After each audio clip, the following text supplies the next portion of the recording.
cerf-volant raconte le voyage d'une enseignante française, Léna, qui, suite à un drame personnel, décide de tout quitter pour partir se réfugier au bout du monde, au bord du golfe du Bengale, en Inde. Et un jour, alors qu'elle va nager dans l'océan Indien, elle manque de se noyer et elle est secourue par une petite fille de 10 ans qui jouait au cerf-volant sur la plage, qui la voit sombrer et qui part chercher des secours.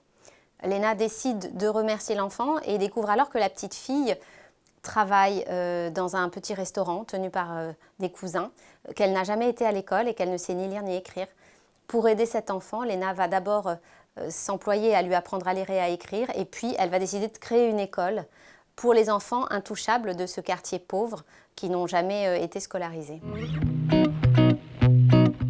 Le fil conducteur de ce roman, c'est Léna.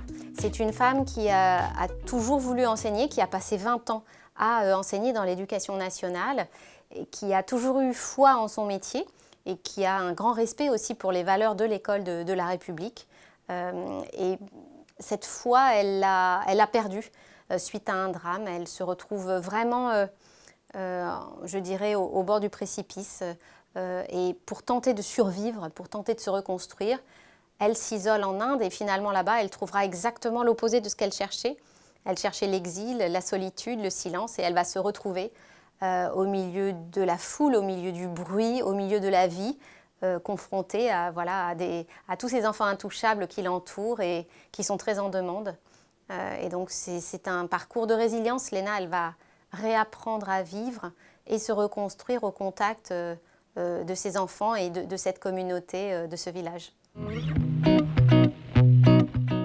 Moi, j'ai beaucoup voyagé en Inde pour les besoins de La Tresse et puis ensuite pour les repérages du film adapté de La Tresse que je m'apprête à réaliser. Et lors de ces voyages, j'ai à chaque fois été bouleversée, étonnée par ce pays qui est à la fois magnifique et terrifiant, par cette société très clivée, par cette discrimination, notamment envers des intouchables. Et puis j'ai fait des rencontres là-bas, j'ai tissé des liens avec des membres de cette communauté d'intouchables. J'ai aussi visité une école qui a été fondée là-bas par un instituteur français pour les enfants Dalits. Et j'avais envie de raconter l'enfance en Inde et de parler de tous ces enfants que la société transforme en jeunes esclaves et que la société refuse d'instruire. Le cerf-volant, pour moi, c'est un symbole d'élévation, bien sûr, c'est aussi un symbole d'espoir. Dans les villages où j'ai été, les enfants intouchables, qui sont très pauvres, n'ont pas de jouets, n'ont rien pour s'amuser. Ils fabriquent eux-mêmes ces cerfs-volants et ils font des concours de cerfs-volants. C'est presque un sport national là-bas.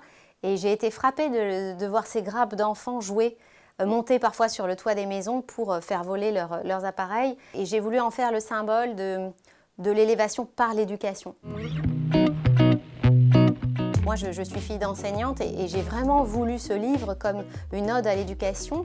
L'école est la seule chance pour ces enfants de sortir de leur milieu, de choisir une vie, alors que sinon ils sont employés à des tâches difficiles, mariés très jeunes. Il y a aussi les mariages précoces qui concernent beaucoup de petites filles encore en Inde, dans les villages. Donc l'éducation, c'est le seul salut, la seule chance qui peut être donnée à ces enfants. Oui, le cerf-volant raconte la rencontre entre 3 femmes d'âges différents.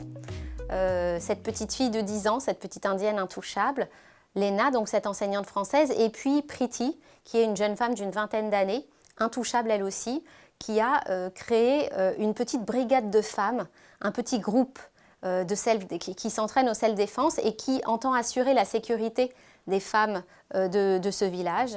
Le mouvement qui s'appelle le mouvement des Red Brigades, il est apparu il y a 10 ans en Inde et un peu partout en Inde se sont créés ces groupes de femmes qui sont vêtues en rouge et noir et qui luttent physiquement, qui se battent contre les hommes violents et qui espèrent une société plus juste et moins violente à l'encontre des femmes.